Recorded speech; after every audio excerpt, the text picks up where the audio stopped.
I've been working as a graphic designer for about 25 years now.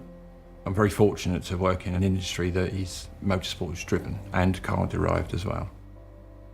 My name is Jason, I'm the creative designer at Jellyfish.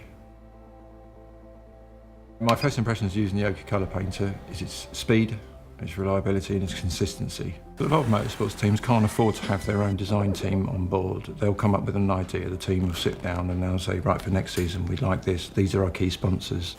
The lead up to a race day for us is just preparation. Making sure that we've got everything, that the car is done and ready and that all the spares are done and ready. Sponsors can fluctuate throughout right up until a couple of months before the season will start. You deal with a client who want their colour to be the same today. They want it the same 4 months down the line. This particular project that we're involved in is a lot of vector-based colours, and I was a little bit concerned, thinking, is this going to print okay? I don't know what I was worrying about, to be brutally honest.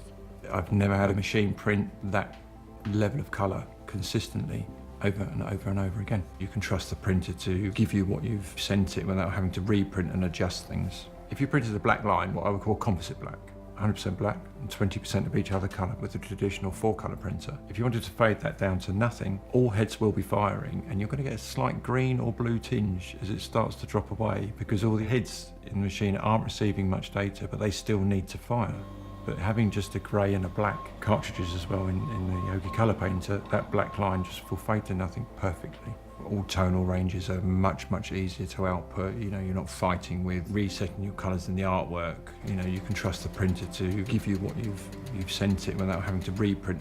I mean, our other printer is notoriously smelly. The ColorPainter, an awful lot less. There's always a small amount of odour because you're using heat on the platens to heat up the material, so that's a natural occurrence. My particular printer is about 4 feet behind me. I wouldn't even know it was there. There is always a small taint in the air. But a lot of the time, the material actually smells worse. They all have a certain odour because it's ink at the end of the day, but it's very, very low. The hardest thing I've had to wrap is a coffee machine. It took me 3 days to wrap that, and I've wrapped sports cars faster than I've wrapped a Piaggio Vespa coffee machine.